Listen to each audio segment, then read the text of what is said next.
অনেক অনেক বছর আগের কথা। পাহাড়ের কোলে এক নিঃশব্দ মুহূর্তে একটি পাথর নিজের চোখ দুটো বন্ধ করেছিল, মাত্র এক মুহূর্তের জন্য। কিন্তু সেই চোখ বন্ধ করতেই যেন কালের চাকা ঘুরতে শুরু করলো। দেখতে দেখতে হাজার হাজার বছর কেটে গেল। ডাইনোসরের যুগ এলো, তারা তাণ্ডব চালালো, হারিয়ে গেল। এরপর এলো বরফ যুগ, গোটা পর্বত বরফে ঢেকে গেল। সেই বরফের ভারে পাথরটি নিচে ঠেলে নামতে লাগলো মাটির গভীরে।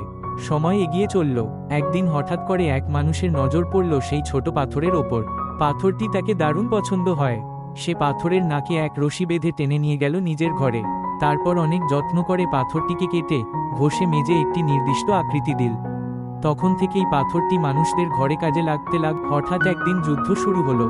পাথরটি সে জায়গা থেকে সরিয়ে নেওয়া হলো। এবার সে একটু শান্তির খোঁজে ছিল, একটা নির্জন জায়গায় গিয়ে একটু জিরিয়ে নিতে চাইল।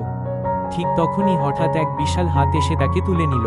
লোকটা পাথরটিকে ভালোভাবে দেখে বুঝল এটি খুবই দামি পাথর। কিন্তু পরক্ষণেই সেই পাথর দিয়ে সে কারো মাথায় এক ধাক্কা মারল। পাথরটি ছিটকে জানালা দিয়ে রাস্তায় পড়ে গেল। এবার এক গাড়ি এসে তার ওপর দিয়ে চলে গেল। পাথরটি আরো ছোট হয়ে গেল। পাথরটি ভাবল, এইবার বুঝি শান্তি মিলবে। হঠাৎ রাস্তা দিয়ে এক ভারী রোলার চলে এলো। পাথরটি তাকে এড়াতে পারল না। একটি অন্য পাথরের সঙ্গে ধাক্কা খেয়ে সে চিরদিনের মতো আকাশে মিলিয়ে গেল। এখন আর তার কোনো গন্তব্য নেই, শুধু আকাশে ভেসে বেড়ানো ছাড়া তার আর কোনো পথ নেই।